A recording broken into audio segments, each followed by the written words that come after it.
Alors donc bonjour, moi je suis directrice de l'association Cocooning Service, c'est Sylvie Buscar.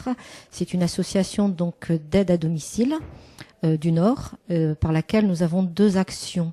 Une action de marchande avec des prestations classiques dans lesquelles donc des salariés viennent travailler, et une action de bénévolat pour pouvoir donc compléter cette action marchande qui ne peut pas être possible pour certains publics défavorisés ou fragilisés par la vie et qui n'ont pas les moyens de pouvoir prétendre à ces actions.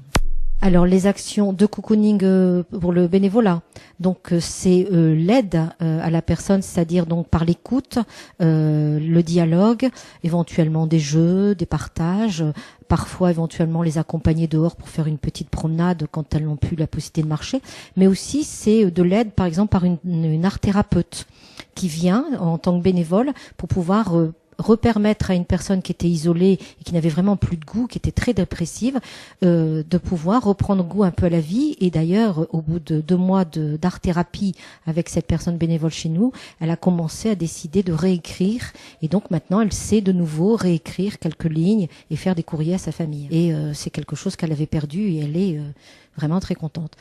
Alors c'est spécifiquement sur la métropole lilloise et puis aux alentours de Lille, et pour le moment on n'a simplement que 3 bénévoles actives, 2 qui ne sont pas actives, dont on a ici d'ailleurs Anaïs qui elle est bénévole dans l'association mais plutôt au niveau de toutes les tâches administratives.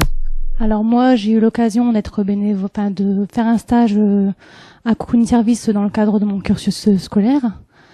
Donc au sein de Cocooning Service, j'ai vraiment eu l'opportunité et le sentiment d'être utile et de pouvoir apporter aux gens. C'est vraiment ce que je recherchais, et malgré le fait que je suis bénévole dans d'autres associations, au sein de Cocooning Service, je ressens plus l'éthique associative, le sentiment que ce que je fais, ça sert aux autres.